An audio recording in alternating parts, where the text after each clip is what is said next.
Hi everybody and welcome back to my channel. It's Russell with Ink and Paper Blog. How are you doing on this Monday? I hope you're doing very well.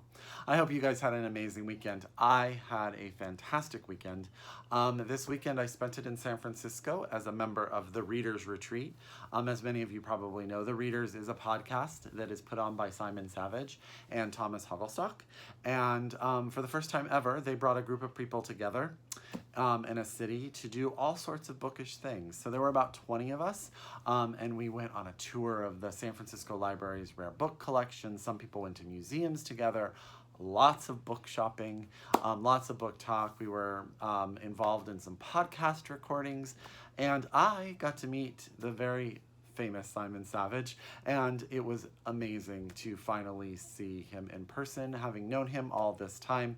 And I got to see and meet Thomas too. I have known Thomas for years too via the interwebs, so it was really great to meet him in person. And then I made amazing friends across the whole entire United States. So that was very nice. So what am I here to do? I am here for a couple of reasons. One, not say the word fantastic. Simon said to me that I say fantastic a lot, so I am going to try to curb that. But which is funny is fantastic replaced super because I got the feedback that I said super a lot for a while. So I'm going to try to change the words I say. But it is time for me to bring back an old faithful here on my channel, and that is 5 backlist books you may have missed. Now, I'm going to tell you about 5, and then I'm going to throw in a 6th because I bought a book that is backlist because I'm super excited about the author's new book, and I felt like I should really read this. And then I heard how much my friend Britta over at Britta Bowlers at The Second Shelf loved this book, so it wound up to be the 6th book we're going to talk about today. So we might as well get started, right? We're going to start with Blonde Roots by Bernardine Evaristo. Now this won the Orange Prize Youth Panel Award in 2019. Now the Orange Prize was what the Bailey's Prize, what the Women's Prize used to be called. And this story and this book in sort of investigates or hypothesizes on what the world would be like if slavery had been in reverse and Africans had enslaved the Europeans. Would the world be the same as it is today? Would racism still be ingrained? Would we have the same racial tensions that we have in the world today if the slave trade had been reversed? I think that's a fantastic idea. I think it's an interesting idea. I think it's a thought-provoking idea. And I realized I said the F word there. I also think that it also allows for a lot of conversation and a lot of discussion. And so I think this book is an amazing idea and also just a well-written story. So that's Blonde Roots by Bernardine Evaristo. And yeah, so there we go. That's a pretty fun book to kick off. And I didn't remind you, get out your pen, get out your paper, get out your Goodreads, because I have a feeling a few of these books are going to wind up on that list. And they're all available. They're going to be available in your bookstores, ordered by your independent bookstores. If they don't have them, you can get them at the library or used bookstores. I'm sure you can find them. The next book is going to be for those friends of mine who have been looking for just something to sort of remember a man called Ove. You know, we all like, I like a grumpy old woman, so I know we all like a grumpy old man every once in a while. And that is what the Curious Charms of Arthur Pepper and Phaedra Patrick does for you. Now, Arthur Peppers is an old man, and I don't know that he's exactly grumpy. He's just set in his ways. He runs his life and does the same pattern he's always done before his wife and after his wife passed away. The book does start after his wife has passed. And then one day he finds a gold charm necklace, and he has never seen it before. And he doesn't know how it became part of his wife's possessions, and his life, it changes because he goes on an investigation to see what he didn't know, or maybe learn something new about the woman he loved. So I think that is that's going to feel like a warm August sort of sit down, read it in a day kind of thing, right? And that's The Curious Charms of Arthur Pepper by Phaedra Patrick.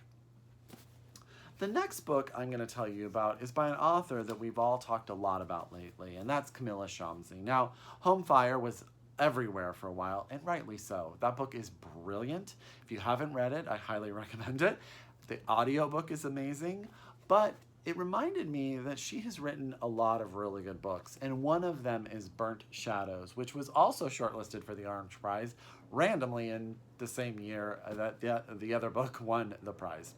Blonde Roots won the prize. This was shortlisted in the prize. Now, this is the story. It starts on August 9th, 1945. Our main character is set to marry a man, and she's standing in Japan, sort of on a balcony, when the atomic bomb hits.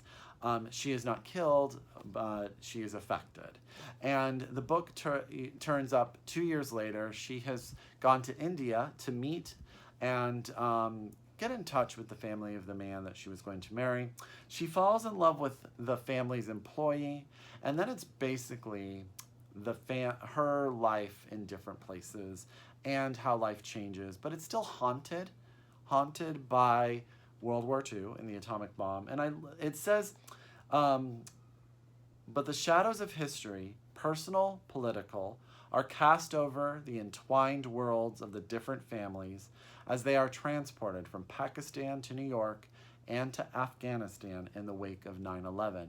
And so I think that just the sort of the time span, the way this family is affected by 2, 3, a lot of major events that go on in history. Kamila Shamsie is just an amazing writer, and I think this is one of those books that you may have missed. But now that she's back in the forefront, we should get back to it. So that's Burnt Shadows by Kamila Shamsie, and yeah. The next book I'm going to tell you about is thanks to my friend Shirley, who was on the Reader's Retreat. Hi, Shirley. She lives down south of me. And when we were in Green Apple Books all doing some shopping, she mentioned and reminded me of News of the World by Paulette Jiles. Now, this book was shortlisted as well for the National Book Award a few years ago. I think this is out in 2016, if I'm not mistaken. So it's out in paperback. This is the hardback version, but they're very similar. This is the story of Captain Jefferson Kyle Kidd. After the Civil War, he travels through the country reading the newspaper in other little towns. He was a printer by trade, but because of the Civil War, he lost his printing press, and this is what he does. And in one little town, he is asked to return a young girl who, for I think a 50 gold piece, to her family. And in Texas, in San Antonio, I believe. And the reason is she has been recovered by the U.S. Army from a Native American tribe that killed her family and then absorbed her into the tribe. And she's been there for, I want to say, 4 years. And so she grew up from a long period of time in this Native American family, in this Native American community. And this book is about all those things that just popped into your head. It's about who is her family now? Is she the same person she was then? Should she be returned to her white extended family? It's about that dilemma. It's about those thought processes, about her sense of home. It's about our main character's obligation to the commitments he makes, his obligation to the United States. So there's a lot that goes on in this book. And I want to say it was 4 years. You know what? Oh, yes, 4 years earlier. Thank goodness. You know when you have one of those little things in your head and you're like, oh my gosh, did I get the time period right? I did. So that's News of the World by Paulette Jiles. It's a short little book, but it is definitely worth your time to pick up if you didn't when it was out a few years ago. So there you go. The next book is another one of those books that I think I have put in so many people's hands, and maybe many of you have read it. However, if you haven't, you definitely should read In the Time of Butterflies by Julia Alvarez. Now, this book is set in the Dominican Republic. Now, Julia Alvarez is from the Dominican Republic, and she moved to America, I think, when she was 10. And this book is about 3 sisters that are found dead at the beginning, and they are it's sort of written off as an accident. However, the way the book is premised is that there's a 4th sister. And what you don't know is that these sisters were firmly in opposition to Trujillo, I think that's his name, who was the general who ran and was basically the dictator of the Dominican Republic for a long time. And these women were leading the resistance. Now, these women, these sisters, are actually based on true characters from history. Trujillo is very real, a really awful person. But Julia Alvarez takes that and makes a beautiful book.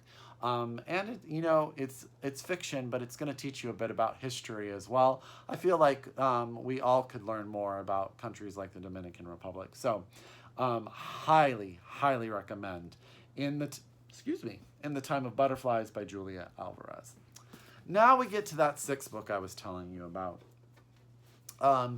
I am super excited about the novel Women Talking by Miriam Toews that comes out in 2019.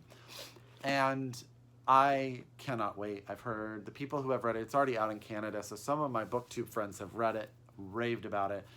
But I felt like I really should get her first book. It's not her first book, her last book, because it also got phenomenal raves. And it was, and I don't know if I've said this already, but my friend Britta over at The Second Shelf loved this book. So that's a recommendation that I take very seriously. And it is All the Puny Sorrows by Miriam Toews. I'm going to hold... So, yeah, my phone did a weird thing. So this video is going to be a little spliced together, so I apologize. So this is All My Puny Sorrows by Miriam Toews. Now, this book says on the back, when Elf, a world-renowned concert pianist, attempts suicide just before an international tour, her sister Yoli must keep their family from falling apart while facing a profound question. What do you do for a loved one who truly wants to die? This touching examination of loss of family, of life itself, is a story that is as much a comedy as a tragedy. A goodbye grin from the friend who taught you how to live. I think that sounds amazing. I don't know why I haven't read this already. So this is my backlist book that I missed. And hopefully you guys have read it or you want to read it as I've talked about it right now. So, as always, if you are a return subscriber, thank you so much. If you are new, I hope you like what you saw. And as always, I wish you happy reading, and I will talk to you soon. Goodbye.